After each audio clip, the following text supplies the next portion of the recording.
Now we will start this session looking beyond the screen. I'm Emmanuel Canelos, I will be chair of this session. Today we're going to talk about the digital self, digital profiles, avatars, alter ego, different types of lives that we create in the digital space. What happens during that time, what happens when we live, and the digital profile stays there. So we're going to talk about all these subjects, about some role plays, some different lives that we may have in the digital space, or some pedagogical ways that we can understand other people's lives through digital profiles. With me today, I have Maria Messia from Kingston University. I have Ekaterina Antonopoulou from Newcastle, Lisa Myers from Falmouth University, and Stacy Pizzilidis from Greenwich, University of Greenwich. We'll start with Maria Messia. She's going to talk about the project called Transient Self-Portrait. Correct? I will switch off the lights. Yes, switch off these lights, at least some lights as well, so people don't sleep.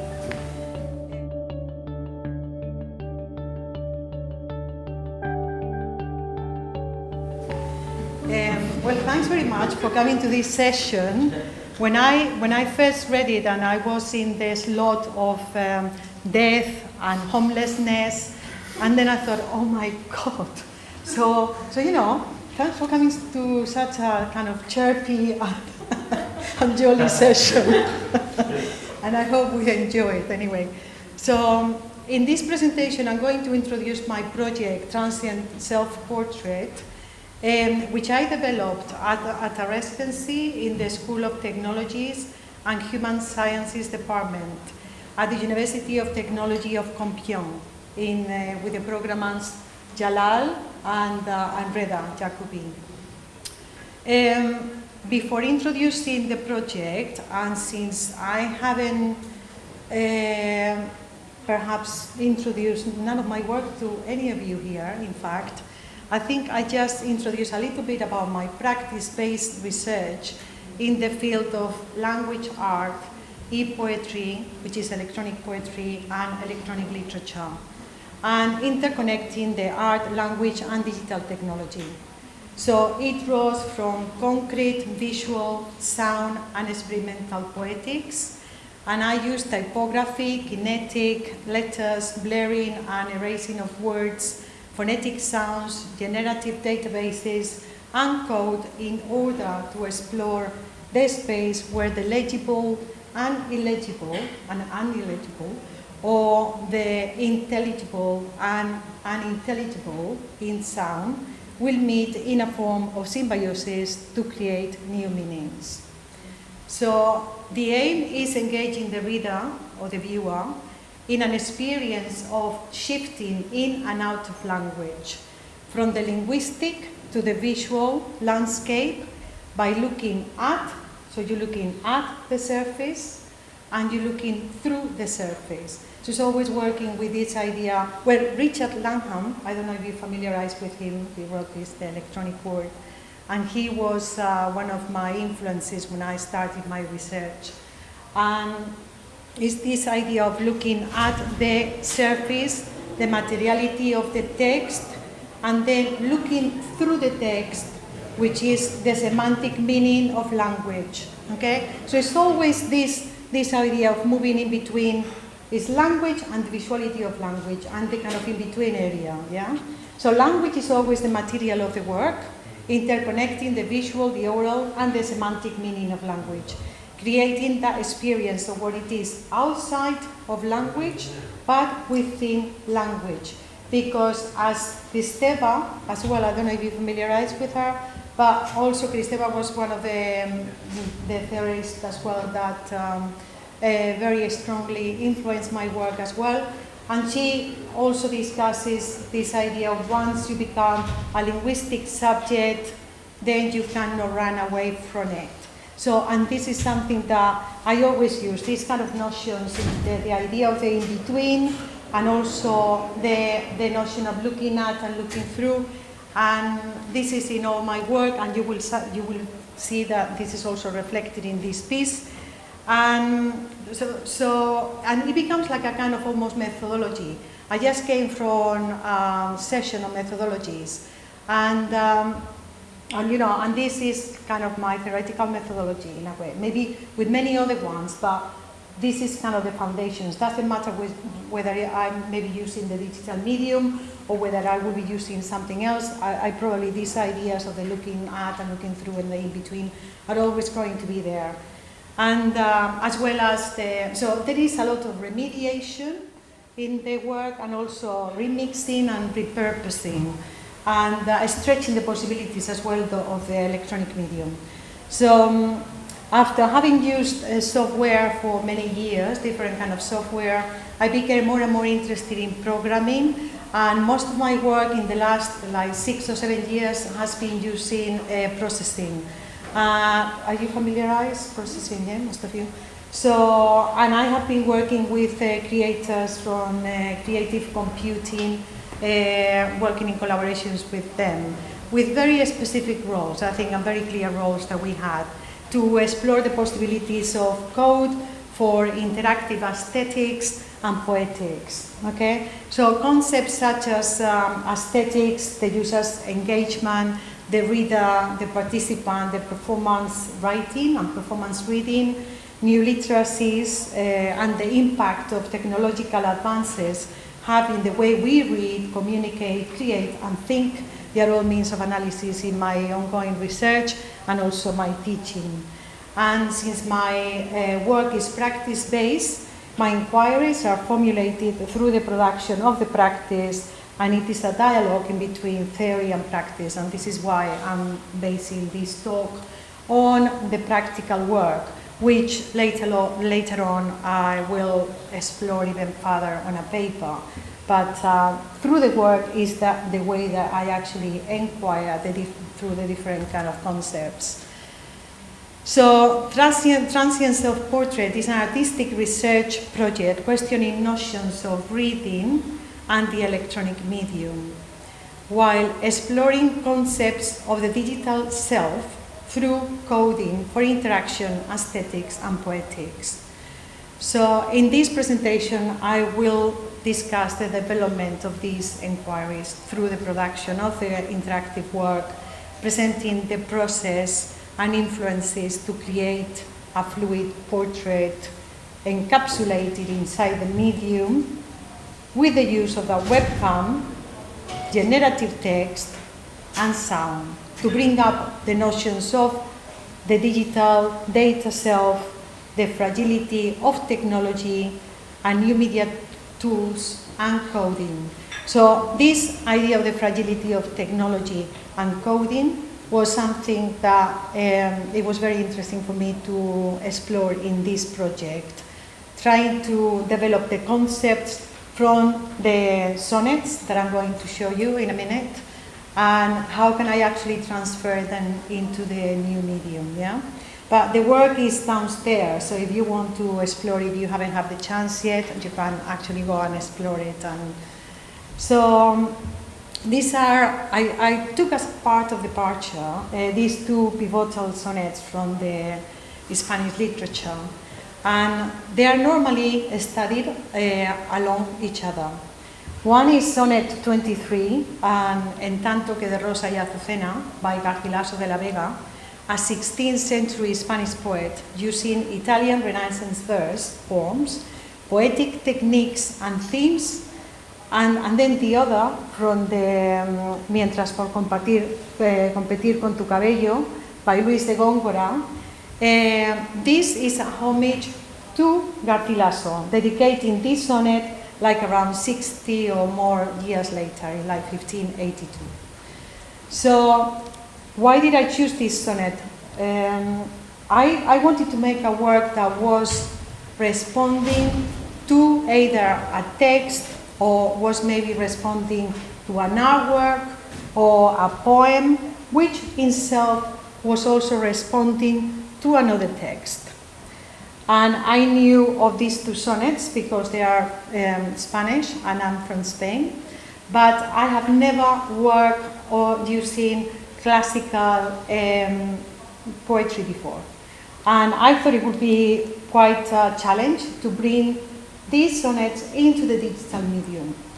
And the most interesting thing about the sonnets, in a way, is because, well, they are conceptually sound, and they are also have very strong cultural differences reflected in the content and the writing styles of each other. So that already was very appealing. I'm going to show them to you in English and just explain a little tiny bit about it. So the styles and the cultural aspects that appear on the sonnets are very different, reflecting the attitudes from the Renaissance and Luis de Góngora there for the Baroque. Although both of these sonnets deal with the same themes like youth, nature, beauty, time, and death, they compare the beauty of a good man to that of nature, pretty much the theme of sonnets. And they also comment on the effect of time on beauty and youth. They make references to the fragility and ephemeral character of life, and the inevitable death as well, through the use of metaphors. So both poems as well encourage the reader to enjoy youth, taking the Renaissance theme of the Carpe Diem, if you are familiarized with this. But being the Renaissance a more optimistic period than the Baroque, Garcilaso uses a Renaissance style referring to the pass of time. And it was kind of quite interesting in a way, because they are very much, obviously, Góngora's is a homage to Garcilaso's. But Garcilaso is more optimistic and is talking about the pass of time, and you can see it in here. The icy wind will cause the rose to wilt, and all things will be changed by fickle time, so as to never change its own routine. While with Góngora is talking more about the unavoidable event, producing two very different kind of endings to the sonnets. And this was, that's reflected again in the cultural aspects of the two different periods, yeah? So with the practical work, Transient Self-Portrait is a response to some of the concepts that are emerging from these two Spanish sonnets. And here is some of the keywords that are based on the concepts from the sonnets, such as the ephemerality of life, consummation, transient entities, fragility, time, evanescence, not permanent, fluid. And these are all still relevant, obviously, to our age, but also the electronic world that we inhabit. And this is what I wanted to focus on, yeah? So it's fragility through it's only 2 minutes? My God. So the pass of time is not only reflected in our lives, but also in technology. And I wanted to touch on this aspect of technology, is fragility through the use of coding and in a poetic way. So we had to explore which programming to use and how I could use code to be able to create a fragile piece. So this is one of the important things. And in another talk earlier, we've been discussing software and coding and programming.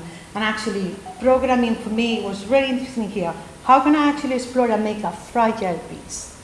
And this work, if you have a look downstairs, it works, it depends whether there is light or there is no light. And there is all these different stages that you have to go through. And in all the different stages are taken into account with coding in a conceptual way, how you do time. How do you express time using programming? How do you express light? And how do you express 3D? All this is through the coding, yeah? So practically, the research kind of inquiry became finding ways to transfer and adapt the cultural aspects of the sonnets to the cultural aspects and attitude of our periods through the interactive piece, using code for design, for sound, and the reading possibilities. And I just will show you some of the examples that you can actually try downstairs anyway, but the aim was creating a fluid portrait. How can I create this fluid portrait where you are grabbed inside the medium? and you have the first stage of the poem. You have to go where you're actually exploring and listening to the poet reading to you. And then you have the second stage where in fact there you have to trigger the machine, the linguistic machine. You have to speak in order to get the text out. And these are some of the screen grabs in connection to that. And here everything vanishes and disappears into the next stage, which is the transient self-portrait. And here is where my interpretation, in a way, where we go to data selves, okay? And there is all these different landscapes, and I just finished with this. We are faced with ourselves inside the poem. The poet reads to us, we read to the poet, we perform the poem, we became data behind the camera, behind the screen. This is part of our identity and cultural aesthetics. And that's it.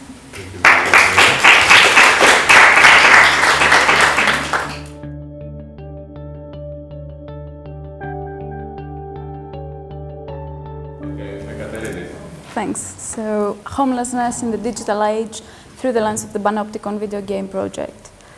The digital age is promising, on the one hand, the construction of artificial grounds on which we can build new connections and attachments, and on the other, a certain groundlessness, as groundedness and rootedness are gradually dwindling, and a new sense of place based on mobility and connectivity emerges.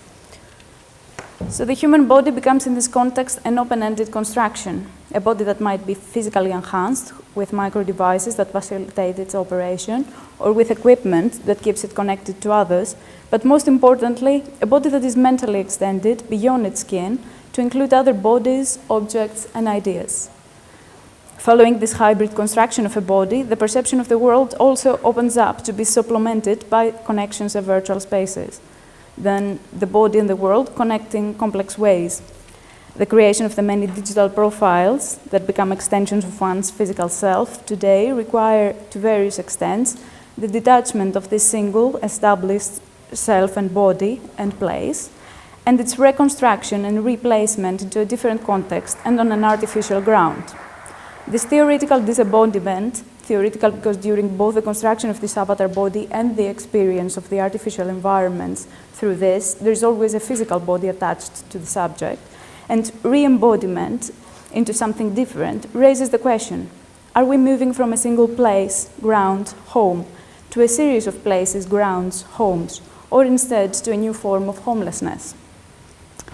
So the aim of this paper is to bring together this symbolic homelessness introduced by the digital culture and the actual homelessness of an immigrant by looking into the Panopticon video game project, a virtual reality game that puts the player into the avatar body of a person of no home and no place, struggling to define their own way of being in the world. If, in the words of Willem Flusser, the migrant becomes disturbing to the native and a man of a coming future without homes, then through the lens of the Panopticon, the immigrant stands both as a metaphor for the digital age and as a literal body of homelessness.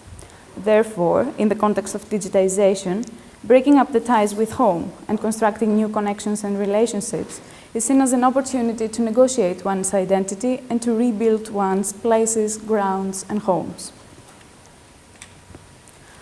Dwelling in homelessness. The condition of homelessness from the abandonment of domesticity to the escape from one's native country becomes a trope to decipher the concept of home itself, and vice versa.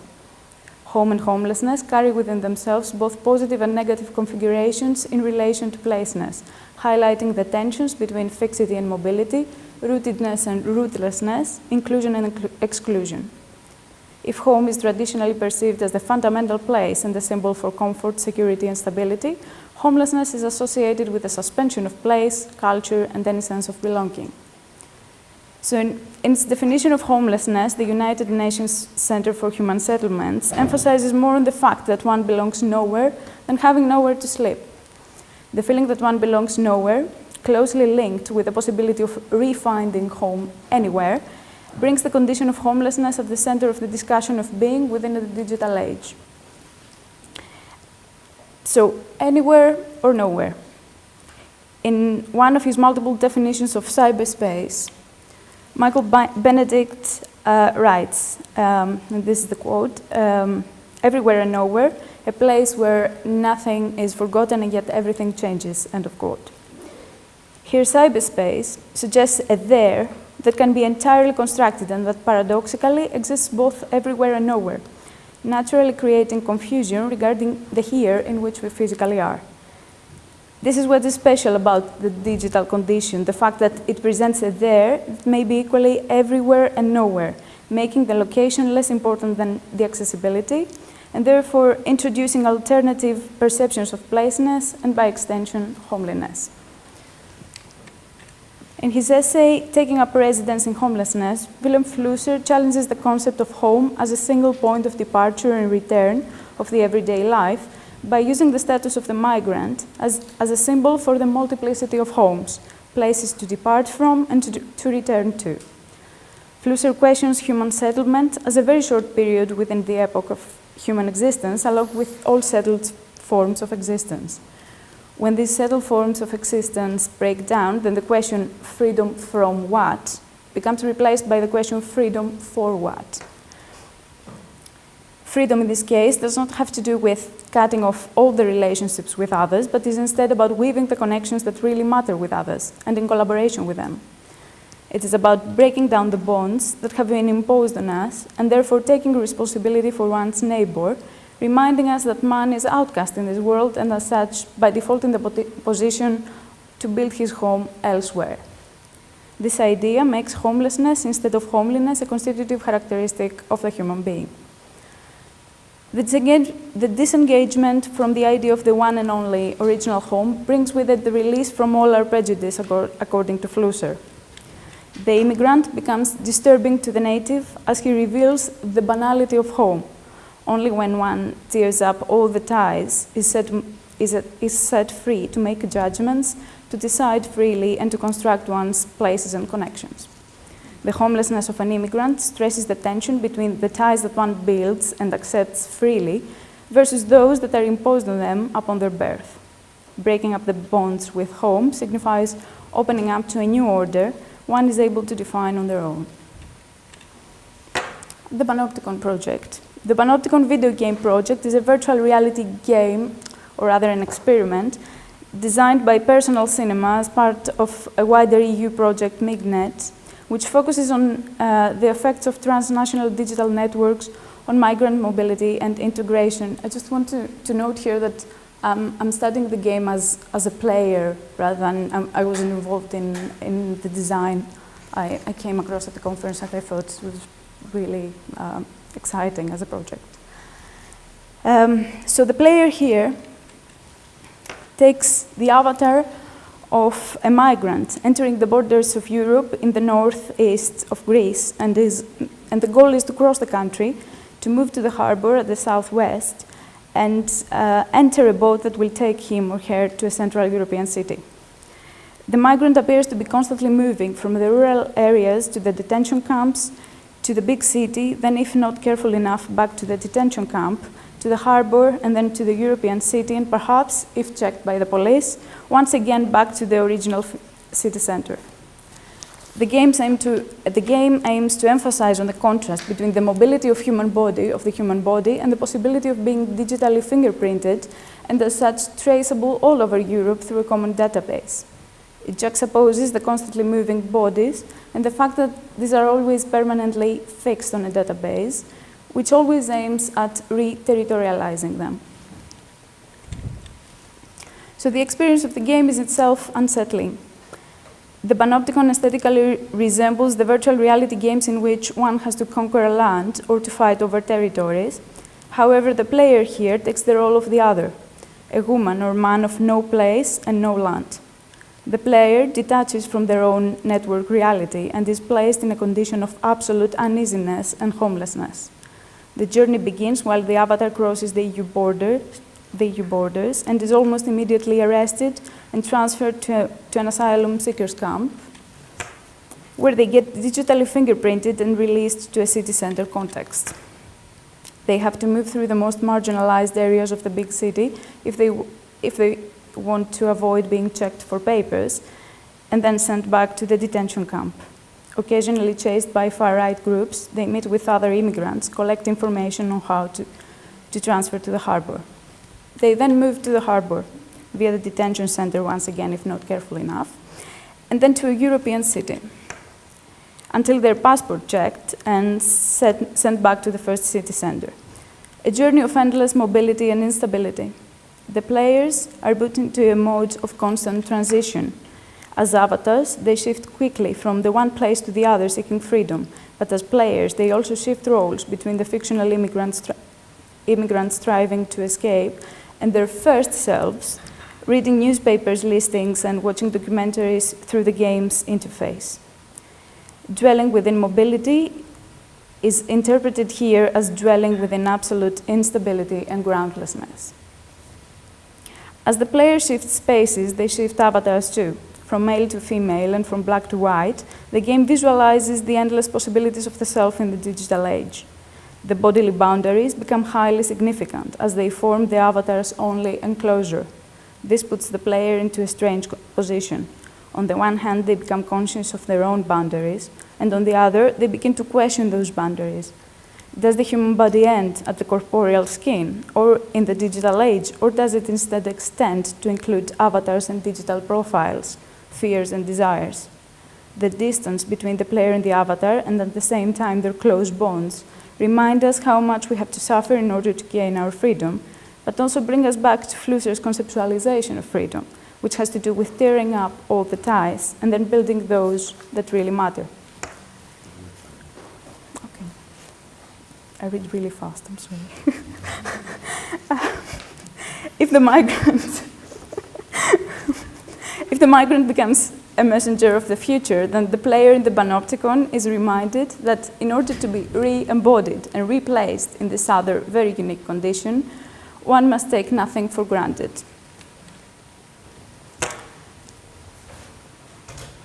So to get to a conclusion, in her book, Strangers to Ourselves, Kristeva takes the role of the outsider to argue that the other, the foreigner, lived in us in the first place, in our hidden and masked selves, and in the different that we try to suppress within us. As long as we recognize the foreigner that exists in us, then we are all foreigners. And in other words, there are no foreigners. Just like in the panopticon, Kristeva calls us not to be with the other, but to be in his place, only to realize that we all carry within ourselves a kaleidoscope of identities, a multiplicity of selves. The panopticon, bringing close the player and the avatar, reminds us that for most people, home is not a romantic and nostalgic place, but a field of oppression, violence, and trauma. By replacing ourselves in the body of the foreigner and the homeless, the ties with our own first home are weakened. Most generally, navigating multiplicity in virtual reality illustrates that digitization gives us the possibility to discover one's multiple selves, to negotiate one's identity, to construct one's places in the world anew, and finally to set up a new order against anything predetermined and fixed. The digital age, therefore, becomes an opportunity to leave behind ethnicities, gender, and power relations, and to build our own different ties to the world. Thank you.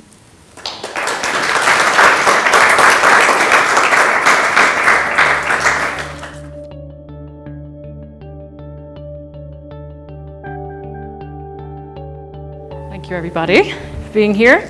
So yes, I'm going to talk about a project. It's funded by the AHRC, and it's just coming to an end, or come to an end. And I'm going to talk about both the findings of that project and the new directions that we're looking at from the findings, what we discovered. Some surprises. So the Play to Grow project created Bumper Crop, a board game for both digital and physical platforms, based on the experiences and challenges of being a small-holding farmer in India. I led a team of UK and India academics and practitioners, Dr. Nina Sabnani and Dr. Aniruddha Joshi at IIT Bombay, Sashwat Mahapatra, who's an animation designer, Dave Griffiths of Kerno Foam joined the project to develop the digital prototype I'll discuss, and to work very very closely on the new direction of the research. And we worked in partnership with the Delhi-based nonprofit organization Digital Green, and I'll talk more about what they do through the project. So I'm going to talk about these new directions and findings more than the game itself, as I've talked about that elsewhere, and I'll show you at the end where you can find more information about our design process and the game itself. But in this talk, I'm going to focus mainly the findings, as I said. So, but briefly, just to give you a sense of how it works, what it is, describe the main mechanics of the game. It's the player's main objective is to be the first to complete the harvest of 3 crops. Players roll a die to move backwards or forwards on a game board, and they land on spaces and complete tasks to grow crops through a cycle of agro-food production. The design and structure of Bumper Crop aims to simulate events in farmers' lives as well as the whole cycle of food production. Events like water shortage, power outage, drought, failure, drought, floods, family situations like wedding and birth of a child are all integrated into the game to create its own narrative. Resolving conflicts is part of the gameplay, together with understanding problems faced by an Indian farmer, particularly a smallholding Indian farmer. Players are able to find out more about farming practices as they're playing the game, and the experience is referred to by scanning QR codes that are embedded within it.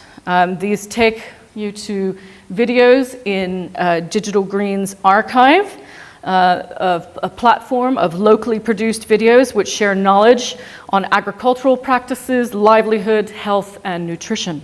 So this is their work, is creating this digital platform.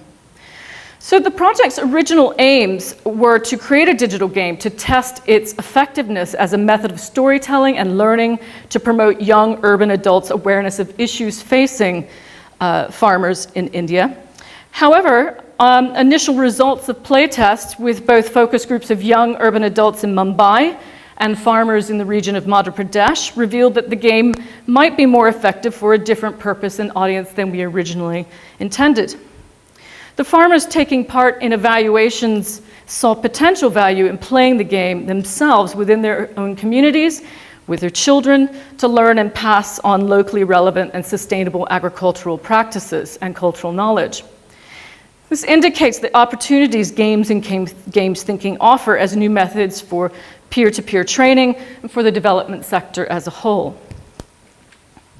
So throughout the project, Digital Green began upscaling their organization to work across new sectors of health and nutrition and in new locations in sub-Saharan Africa and Afghanistan.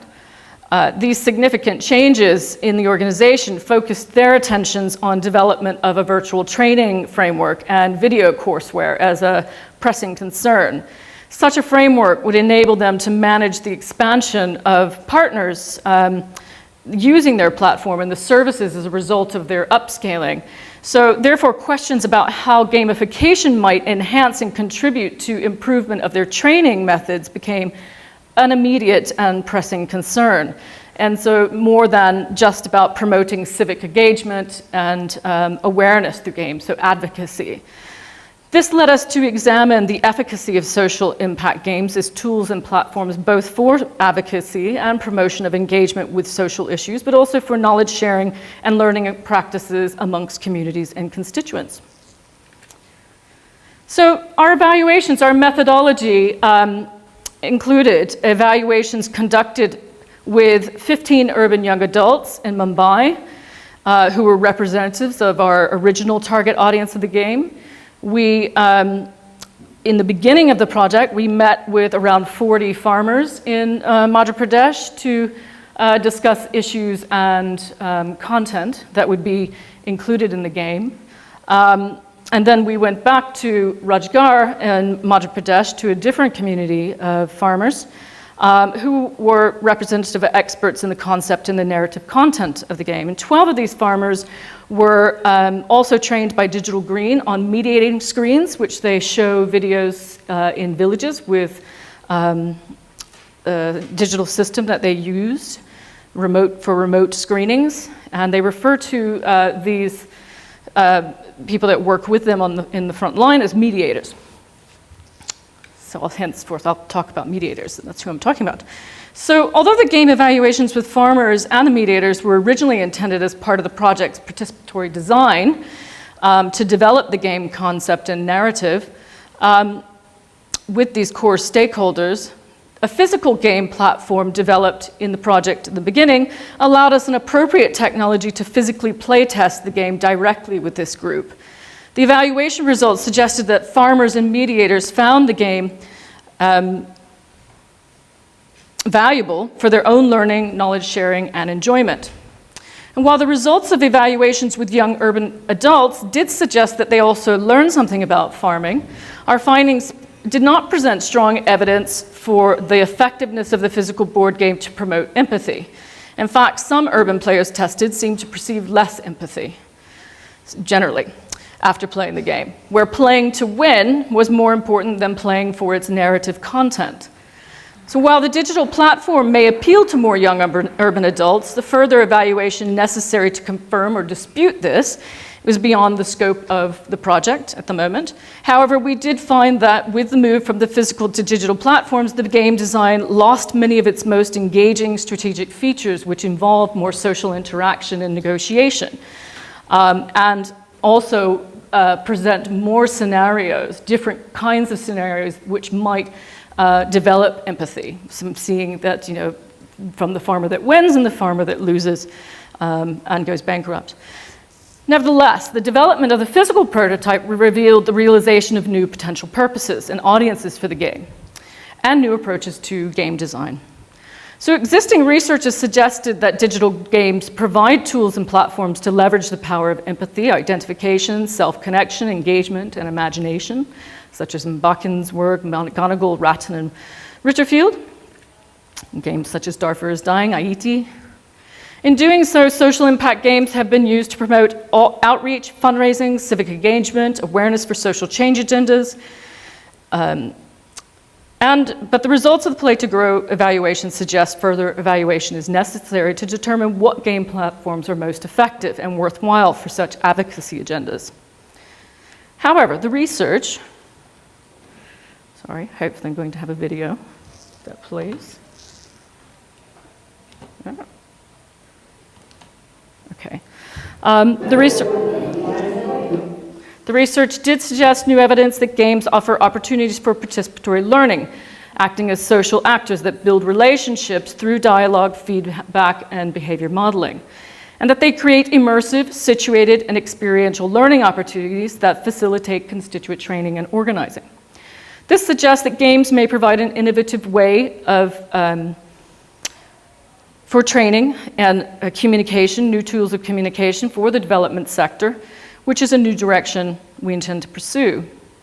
The farmers and digital green mediators' comments on their gameplay suggested they enjoyed the game and took it seriously because it strongly related to their own life, which demonstrated the game's potential as a serious device for their own learning of better agricultural practices and strategic planning and preparation. They also commented on the value the game would have to teach their own children how to farm. This led us to consider how serious games may be best used as tools for engaging communities and sharing and learning practices and knowledge that may promote their resilience. We also presented a playtest of the game to development organizations working across different issues in economically marginalized contexts worldwide, and many expressed interest in developing games to further their own work in this way. Another important finding from the project was the development of an approach to participatory game design.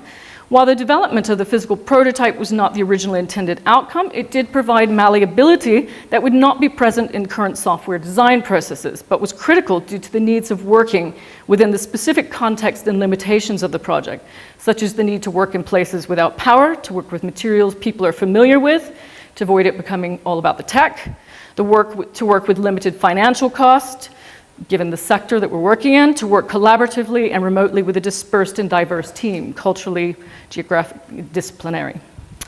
These are all problems faced by creative people working with technology every day and suggest new approaches, perhaps to participatory software design. With writing a program, there's an inherent intangibility of algorithmic concepts. It's only possible to reason about the process indirectly. So as a way of thinking aloud, the physical prototyping made the entire creation process visible with no hidden parts and readily collaborative without needing to silo the job roles to roles of design, art, programming. Okay, so skipping through, running out of time. Timed it before, but it seems to get to the stuff that we're really wanting to look at. So the platform, we are now looking at, the context of creating, working with appropriate technology for economically marginalized contexts where there's significant obstacles hindering the take-up of new technologies and digitally mediated modes of learning. And can these potentially enable social and economic resilience? Obstacles include literacy, urbanization, technology penetration, and other infrastructure such as access to electricity, road, finance, markets. We propose to develop a platform that will make the game and game making open source using a variety of low-cost and replaceable commodity hardware. We'll explore how existing technologies such as portable native mobile technologies such as the Akash tablet, which has now become available very cheaply in India, and Raspberry Pi, for instance, can be adapted or used in different ways to create a game design tool that can be used easily and remotely for peer-to-peer, online, offline knowledge exchange in places where there's no power or internet. The software will be based on existing technology using Android hardware called StarWisp with Raspberry Pi, originally developed by Griffiths, the game developer I mentioned on the team. And this platform has proved effective for use in Uganda as part of a mongoose behavioral research project with Exeter University, and has been developed further by Griffiths with addition of solar power, social network, mapping, and in-user programming features for use in Shakti Lamba's demography and migration field study with nomadic communities in rural India. So the games design tool will repurpose this work for collaborative development of games and include features for embedding specialized local knowledge within them. Starting with existing content and materials from Bumper Crop, for instance, the tool will allow narrative content to be added, changed, equipment repurposed, new rules or gameplay mechanisms developed. So entirely new games can emerge, as will opportunities for dialogue, sharing, innovation, and customization to specific socio-cultural context and issues. So,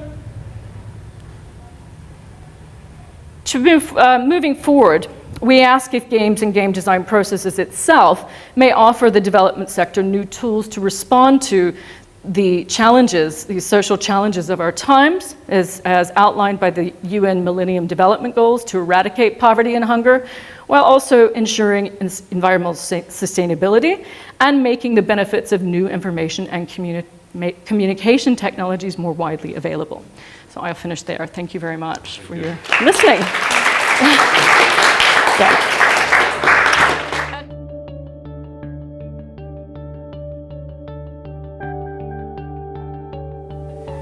Okay, thanks Manos for the introduction. Now, I'm going to talk about, as I said, digital death in its community, and you may see my community is kind of missing today. So I've got my colleagues on this paper, Selena Ellis-Gray, who's a designer and PhD candidate at Lancaster University, and Damien McCallig, a PhD candidate at the School of Law in Galloway, Ireland. And the reason for their absence is the fact that they're presenting at other conferences. So I would say that despite the fact that I don't physically have my community with me, they are extending and growing our community, as many of you here may find perhaps an interest in this topic and perhaps pursue it. You know, we would like to have more people involved, so that would be good. So I'm going to start, in terms of community, I'm going to start by talking about me. So I feel like the best way to introduce this topic is to start from the self and move out to other research and other collaborations that are happening within this area. And with a bit of a focus on design, as that is my professional interest and my kind of area. So I started in this area in 2008, 2009. I was finishing my BA in design and I was looking around manically for what should be my final major project. At the time that seemed like a really important thing, you know. What am I going to do for the end of my BA? And so I came across this place, Second Life, which for me at the time was not a new thing, but was something that I had been thinking was interesting. And I was thinking at the time, well, you know, what changes when we go in the online space? What changes when we go in the offline space? What happens between those two spaces, much as Katerina is kind of focusing on. And what I found when I did some ethnographic research around Second Life was this virtual cemetery. And I thought, wow, that's strange. What goes on in these virtual cemeteries? Are they mourning people who have really died? Are they mourning people who are dead in the game? Are they, you know, they're pet cemeteries, so how often do people visit these? And I actually was lucky enough to interview, well, at the time he was a small rabbit creature, but actually he was a Japanese man who had actually created this pet cemetery. So from his own spare time and from his own devices, he'd created this pet cemetery, and I asked him, well, why? And, you know, what's the reason of that? And he said to me at the time, he said, well, I lost a cat, you know, this cat was like 21 years old and it was like my daughter, he said, which was quite interesting already. But he said that in Japan he couldn't find anyone that would bury this cat for him. And he said that, well, he felt like because there wasn't a place in real life, that he had the kind of creativity and the ingenuity to say, well, let's create a place. And it was interesting because then that place turned into a business, and he says actually he profits from this space.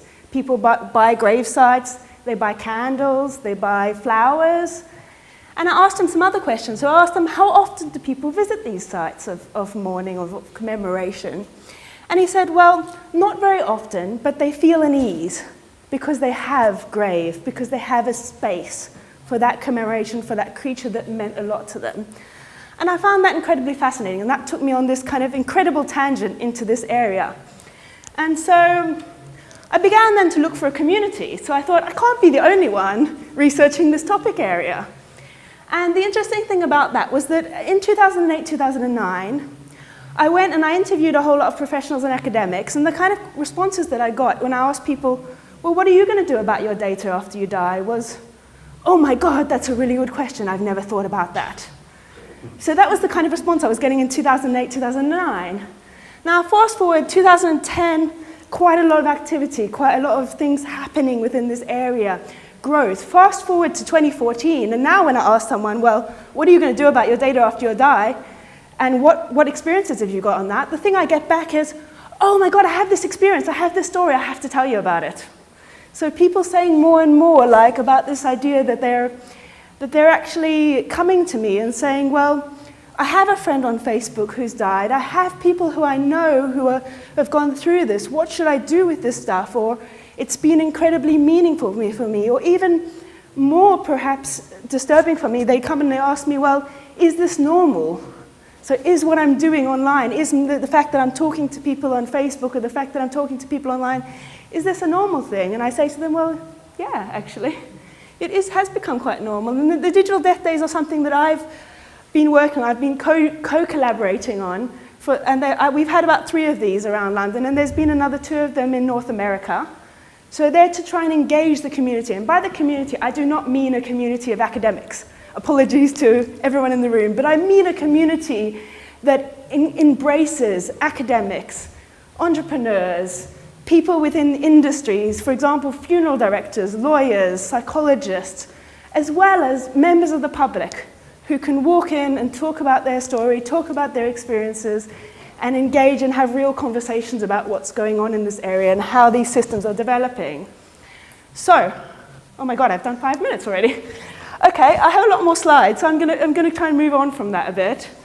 So, yeah, so we have this space, we have these places online, and mostly the news and the press that happens about death online tends to be about Facebook.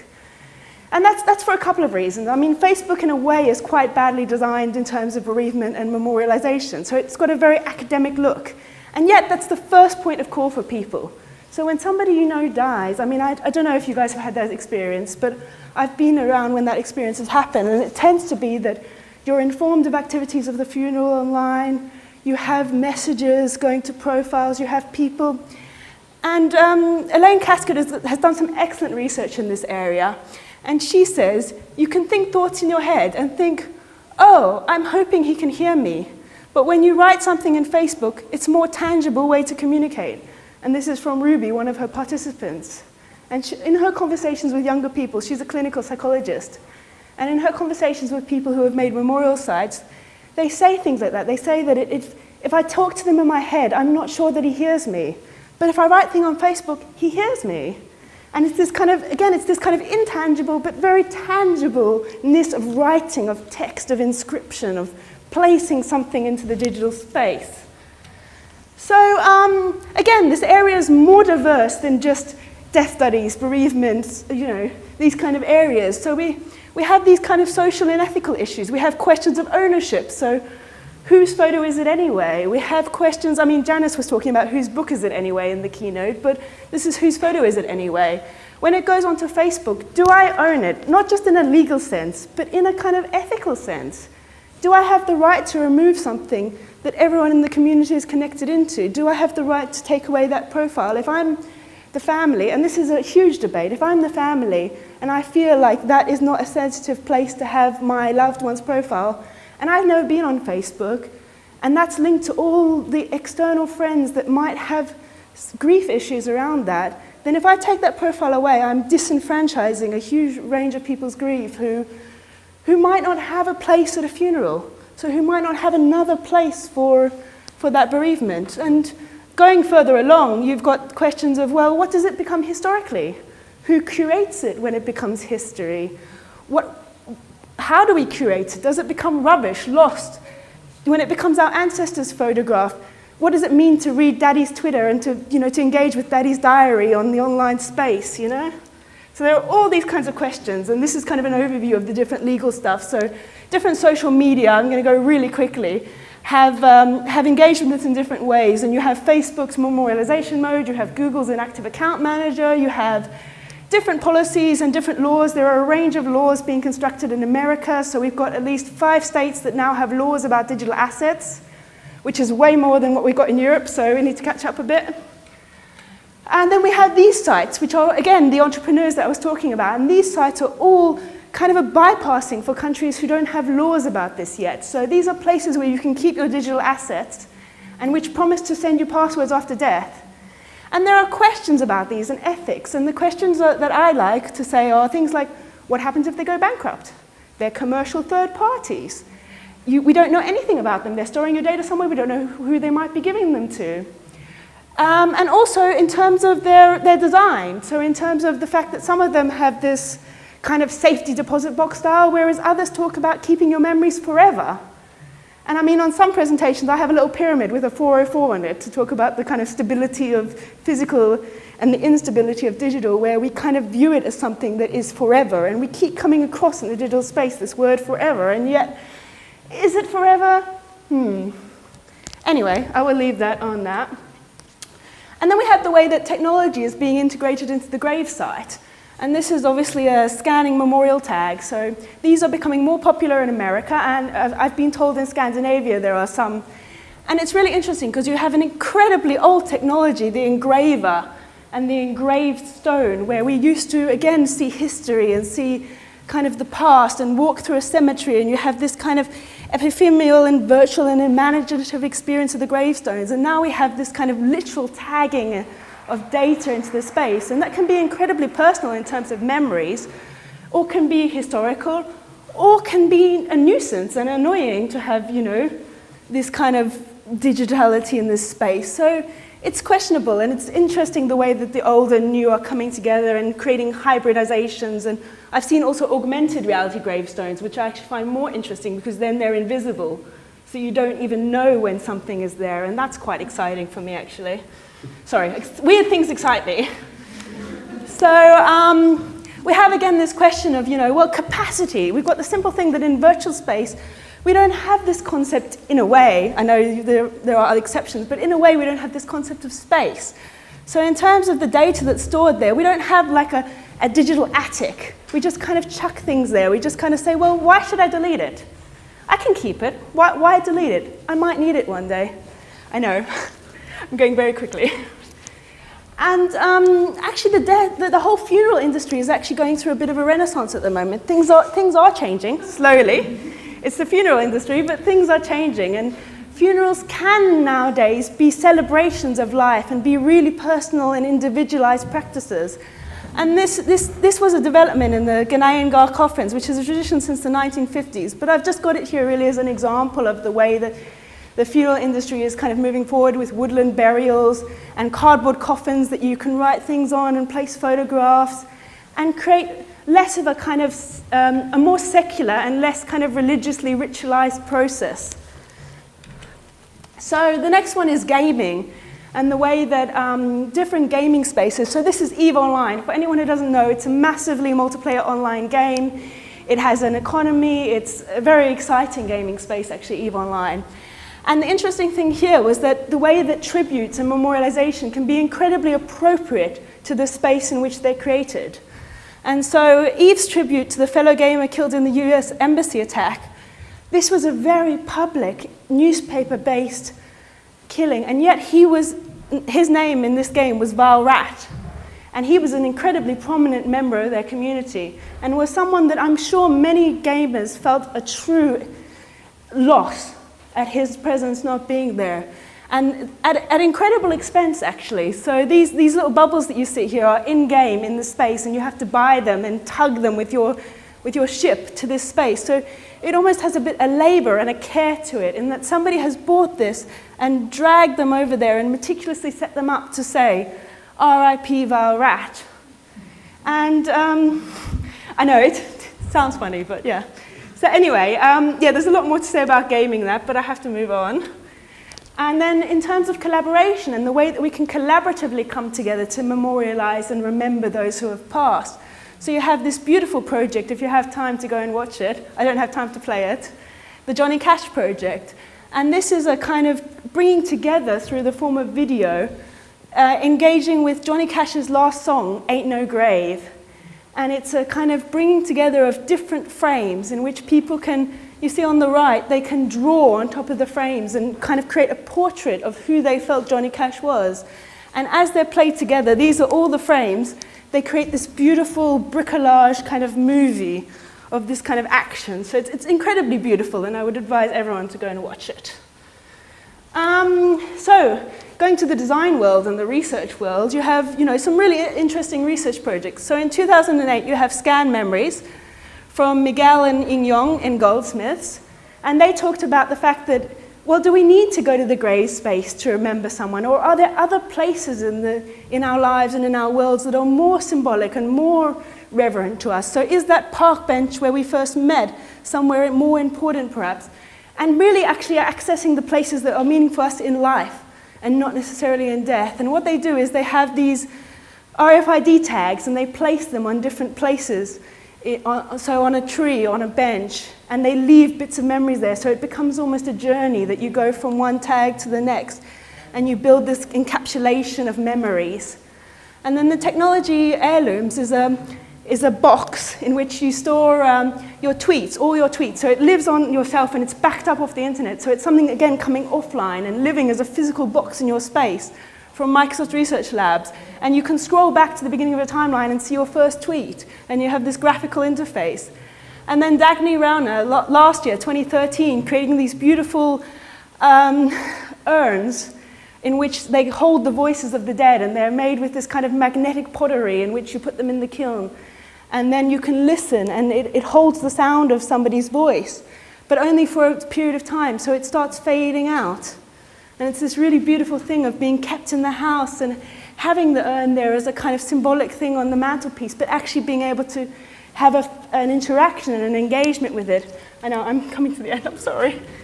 So I'm just going to leave you with a single thought, and this is from Death, which is a character in the Discworld. And he says, the sun, so Susan says, the sun would have risen just the same yet. And Death said, the sun would not have risen.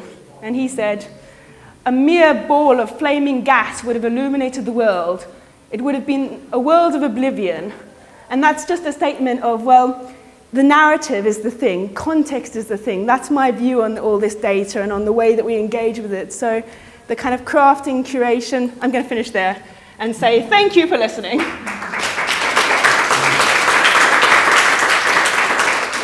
And that's references if people are interested, but you can get them perhaps from me later. We started with Maria, who presented her practice, but at the same time she gave us a background knowledge of her work, that is a poetic approach of digital profile self, the digital self. Then Katerina showed us, talked about a project that is again a virtual life of an immigrant that at the same time is a metaphor of the virtual space, that no one has a space and home. And then Misha talked to us about a project that is for pedagogical reasons made to feel empathy about the lives of people in India, is that right? Farmers, is that correct? And Stacy finished the session talking about digital death and the research that is made on this subject. So it was an interesting session about virtual lives and virtual no lives. So I would like to ask you if you want to start with any questions. If not, then yes, sir. Misha, I really enjoyed that performance. I thought that was super. And I was really interested in what you were saying about being able to localise the content. But you didn't say much about that. Can you say a bit more about how that would be done? If I wanted to localise, what would I have to do? Well, this is what we want to figure out, is how to do that and what's the appropriate technology within that context, which is full of challenges and obstacles for doing that. But that was one of the things that struck us as really important. If it's going to have, I mean, there's a kind of general, the kind of simulating and the sharing, the practices, generally the experience of just planning resources and thinking strategically and doing all of that within the kind of narratives and the challenges that are there, that's one level. But really being able to share, like the digital green videos do, very specific practices, takes it to another level. And so that's the thing that really became interesting. So, we had in the community that we met with to build the content, tigers attacking farmers in the field. In the community where we tested, they were like, we don't have tigers. Everything else is realistic, but we don't have tigers. Okay, well, what do you have? We have cobras. Okay, well, what if we put cobras in, and what would you want to put in the space? So we had a kind of, in the places also, a kind of design your own space, but it never really got, but that's the kind of idea. Then we sort of think, well, that's really interesting. So how can we make that design your own space possible for people to actually produce the equipment and everything?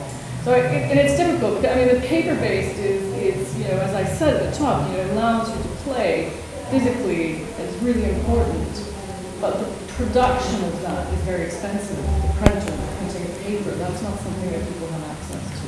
But the digital is also, so, but there's a lot of work going on in India with lots of different older technologies, abandoned technologies, I guess, in the West, Nokia phones, SMS. So we don't know, but there is this system at the moment that Dave Griffiths is developing, so we're quite interested in how we might use it. But I don't know, that's the question.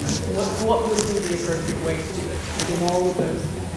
And it's, I think, an important question, not just, for getting everybody to be looking at it, because it's important for people to have, that's one of the things that they kept saying, wanted access to information, will help them in so many ways. Essentially, it's key to engagement because it gives ownership then of the game to the players. Yeah. It's something that's given to you. Yeah. Done. Yeah. Absolutely. Can I just mention, so with the participatory design, the approach, that you already found an approach. Have you, how long did you go there? Well, the first visit was a week in the field, so with 40 different farmers, about 6 different communities, every day visiting another community. I mean, for me, the way that I'd like to work, that's incredibly short, way too short. But it's what we were able to do with the HRC structure they've set up and the funding. It was part of the Unbox program, if anybody, so it's a kind of experimental model of funding practice-based research. The HRC is they set up partners. So, but yes, that was, and you know, the way that I also work is it's really important to set those questions with the community, not to set the research questions before you start. And so what I liked for the process at the end was discovering the research question by the end, that's, you know, practice-based research, and finding what really mattered to the farmers. Because that, you know, it kept feeling like this, looking at urban young people's understanding felt very remote from the really pressing social concerns that people met. So it really took us all through the project to kind of really find the way to actually address that. Yes. So did you involve them in the actual design, through this participatory design approach? Well, through the field work and meeting, discussing what are the issues, what are the narratives, what are the stories. Not in the making, that wasn't possible. We had consultation throughout with the partner organization, other organizations which work with farming, and a lot of expertise coming in, agricultural expertise. Any other question? No questions. I would like to ask Maria something, because you didn't have time to explain in depth your project. What was your influence when it comes to the aesthetics that you're using? What is where the images influenced? I saw this floating feeling of typography and not very clear image of the portrait. Can you? These are all like the screenshots anywhere where I show. I've seen the. Yeah, so you know you can experience the work downstairs, but in terms of design, as I was saying before, it took a lot of time. It was the first time that I was doing something that was kind of quite conceptual. I have always done conceptual work, but linking conceptual with programming. I hadn't done that before. It's like sometimes I've done coding, you know, programming for design, and then you're working more on, you know, like when you're doing websites and you're doing layouts, colors, whatever. But with this, I was thinking about how programming could influence, that image that was going to be, you know, fragile or 3D, or how did I express time in the first one, you know, thinking about for instance, there is so many things to take into account. Like when you produce in the first stage, you have to think about also the user's engagement, and you know what kind of percentage of the screen should be filling before that moves into something else. All these kind of elements are part of it, and the 3D aspect that maybe you're asking, I don't know. I was asking most about the general aesthetic. It has a floating aesthetic. Is it reflect to the poetry, or is it reflection? Is it reflection to? Yeah, well, no, because I am not. The thing is that in the first, you know, for instance, in the second one, I would be looking at the typography. If it was from the Baroque, then I would be using the Baroque typography. Or if it was the Renaissance, then I would be using the Renaissance. And then in the last one, the last piece, which I didn't say, is the textuality that you see is actually the programming language that creates the actual piece. So finally, what is invisible, the coding that is invisible, becomes visible in the last part.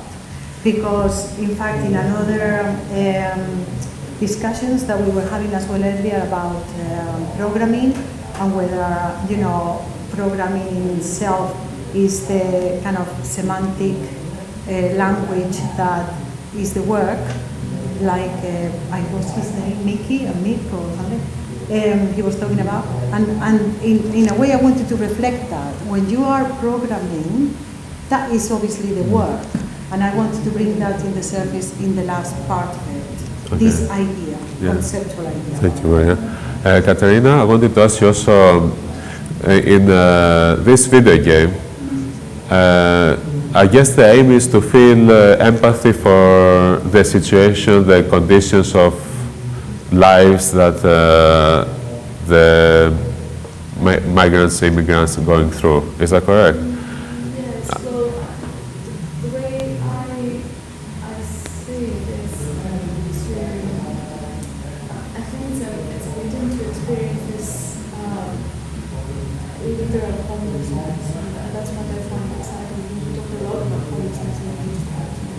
do you think that the photorealistic graphics work well for this purpose? Do you feel that you... I think it serves the purpose, actually, whether it's not, well, it looks very much like Second Life or these sort of games, but the different information comes in different ways as well. The documentary that can be projected, or the information that, the additional information that we have, I think they manage to put it into this very other context and think about this placement, or to think about the distance between the actor and the player.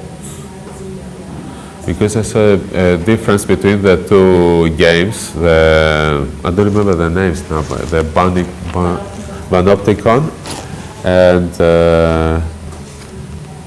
what was it?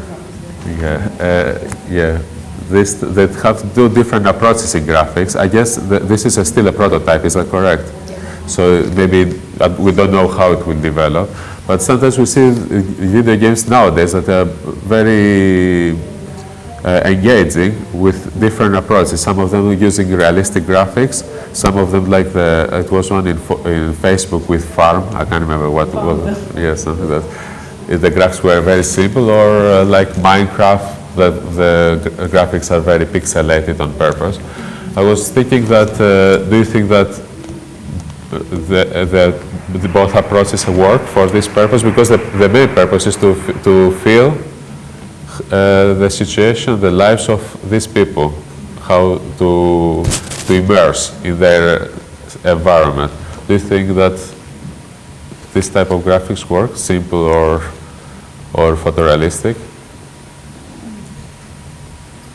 I mean, it's an interesting question which we in the end debated with our audience. I think Nina Sabanani, visual designer, works a lot with animation of traditional folk art and practices, and so it really reflects some of her research and wanting to bring in visual narrative of farmers' lives as well, kind of visual textures. But for the urban audience, we thought maybe that's alienating to them. However, there is a kind of interest in India in, I guess, in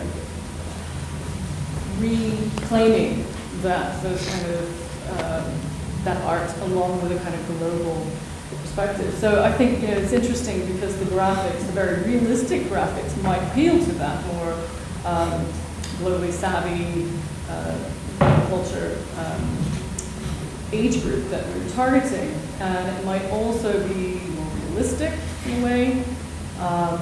But in the end, I guess for what we, where we kind of ended up with it, the farmers themselves, they found that aesthetic that was very familiar. Liked the textures and the objects and the things within it. But yeah, it's an interesting question, though. It's very hard to approach what was the best way to. I think it will come out research on target groups maybe, and see how they will. What, we need to be able to test that more, the visual, some other elements that we want to go back to, more questions about that. I was going to say that what I find very interesting is that I think that one kind of it plays very much with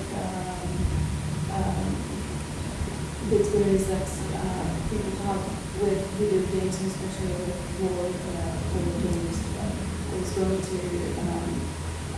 at the end I think that it's going to show a slide where from the Panopticon that from the American Army, which is a video game created by the US Army to help with recruitment and with socializing the purposes of the US Army, which I found very exciting. So there is always attention in these games, and I think there are some really clear references, which I find very interesting because it's a very different position to have rather than being. At the same time, the other thing that I found very interesting is the fact that the context is a collage of computer designed images and then images from atmosphere, for instance, the city center context. Although it's never clearly said that this is happened, but you can recognize it implies. It implies. If I could, I would like to weigh into this discussion on aesthetics, and I think it's interesting in terms of Second Life, for example, in which you have kind of a very literal depiction of the world and a very idealized depiction of the world. So in Second Life, you don't have poverty, you don't have disability, you don't have even overweightness, so you don't have fat people. It's actually very difficult to make your avatar fat. So it's you don't have being aged, so you can't. There are artists who have created aged faces for Second Life. So you have this kind of almost very Californian, very Ken and Barbie kind of aesthetic, where you're kind of playing this sort of idealized life. And I was always thinking, well, why do we need a second life? Your life must be quite boring if you need a second life, which is exactly the same as your first life. And why not be more adventurous? I mean, the only strange or magical thing you can do in Second Life is to fly, and even that is a bit lame. I'm sorry. It's a bit, you just kind of hold your thing up and you go above, and the viewpoints of the camera, which are a bit unrealistic. But other than that, you have this kind of pseudo-aesthetic. And again, the same thing seems to follow with death in that territory. So the gravestones look exactly like gravestones. They have pictures of the things on them. There are the ground mounds, but they're not really mounded in a way that you can feel the presence of something within the earth or within the virtual earth. And that when an avatar dies, so when someone leaves Second Life, there is no way of conducting or ritualizing or creating some kind of presence of death or removal of that avatar. And so actually on my BA, so going back again to 2008, 2009, I created a video which was kind of depicting the death of an avatar and the kind of pixelation of the avatar into Second Life, so merging with the soil and the dust to dust, pixels to pixels kind of concept. But I think in terms of aesthetics and death, I think that there is, as I was trying to frame here, there is a need to move beyond traditional, very Victorian almost, in a lot of cases, aesthetics around death and society, and to kind of think about more everything else in our society, from the online space to the offline space, is become incredibly individualized, and perhaps death needs to follow in that realm and to become a more individualized and celebratory of life practice. It is this shift I have not, sorry, I'll come to you, just to, is it relevant to this? Okay, you go first. Yeah, go for it. I think it's interesting also to consider that Second Life is now really a niche thing. It's gone. Second Life itself is pretty much dead. What I find quite interesting is that I haven't heard any paper at conferences. Academics talk about Second Life still every now and then, but I've not heard any paper on why Second Life failed in a way, why people actually turned their backs to it, because it was a super hype somewhere in the late noughties. Exactly. And then it just crashed again. And I think some of the things you're bringing up might have something to do with it. And I think also something that came up in the previous panel that maybe now, another one that was your paper actually, that people, with Anastasia's, maybe a sense that people want to have this thing that's really intertwined with their everyday lives. And Facebook is much more adequate than Second Life. But even though one could argue Facebook is less well designed, even though, well, you know... but that's kind of you can exactly. argue, but I think it's interesting to look at why do people then nevertheless choose to all go on Facebook and ditch. Yeah, I think it's an interesting, I think it's really true, and I think it's something about also the simplicity of... well, I know why. Oh, you know what, go on. Because it's not an open platform, I say, where you can build on things in Minecraft or Facebook. Like the more open the platform, the more it allows. This kind of community forming. But I think it's key ones as well. I wonder if that's the only reason, Yeah. or if there's something Well, this kind of the whole virtual world concept was very big in the same era, and virtual worlds in a sense have. I mean, we've gone to kind of MMOGs, but a massively multiplayer online game. Sorry for anyone who the acronym is not. But yeah, no, the whole virtual world concept is, apart from EVE Online, actually, EVE Online, I would perhaps argue for being a virtual world as opposed to a kind of a massively multiplayer ongoing game, even though it has some game dynamics, yeah. So. I just wondered how you get them all together. Do you advertise for them? You know, Yeah. it's obviously they're over quite a broad spectrum of communities, aren't they? I mean, it's one thing, I mean, it's your community because it's over broad, A broad cross-section.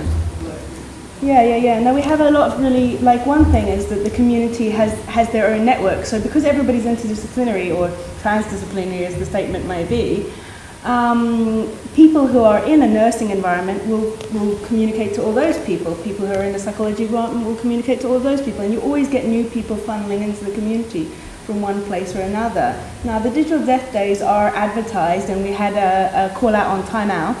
So we had an open call on Time Out for people to come along to Digital Death Day. And certainly public events around death have been very popular, such as the South Bank Centre's Festival for Death, which I was a speaker at on their Death Bites section.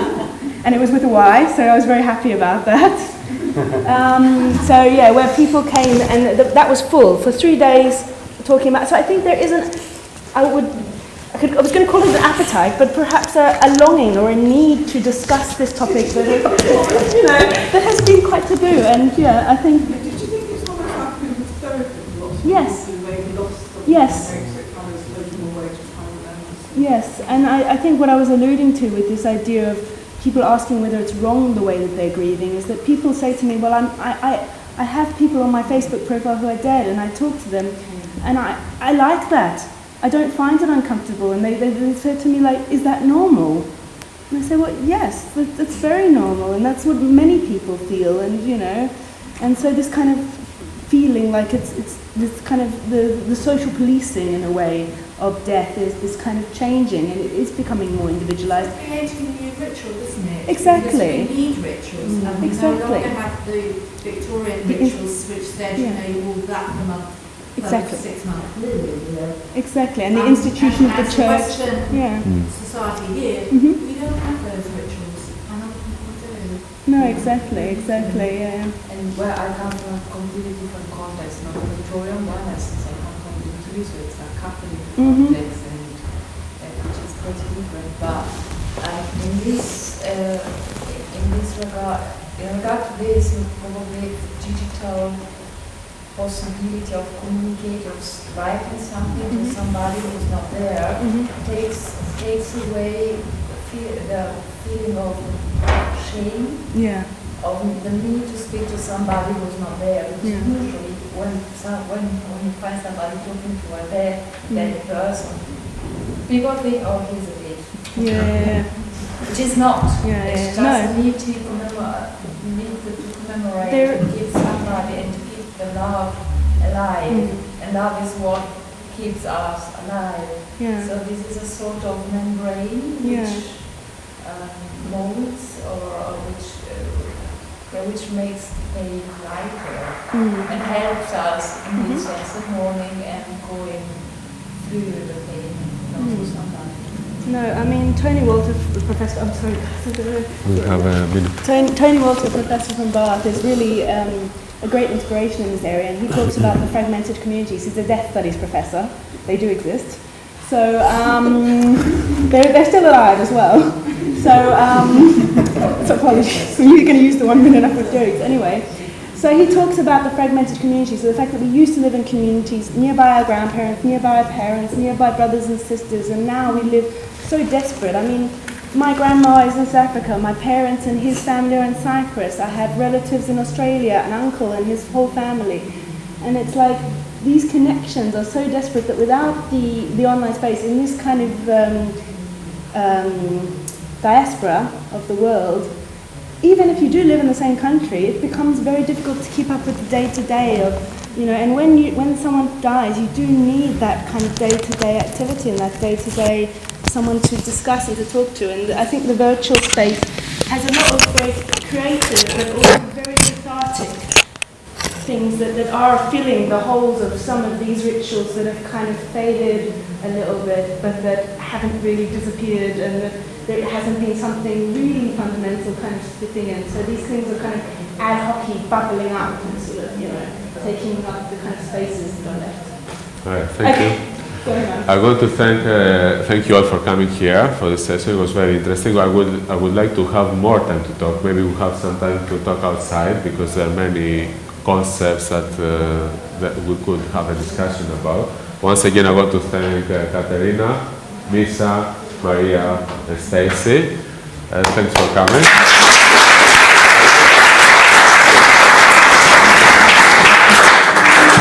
Stacy, do you want to become for a second a housekeeper and tell us what is afterwards? Right, so remember at 6 o'clock we have, sorry, this is a housekeeping announcement, so I'm in a different hat now. At 6 o'clock we have the exciting announcement for DRHA 2015. So if you enjoyed this conference, let's go to the next one and let's meet all these amazing people again.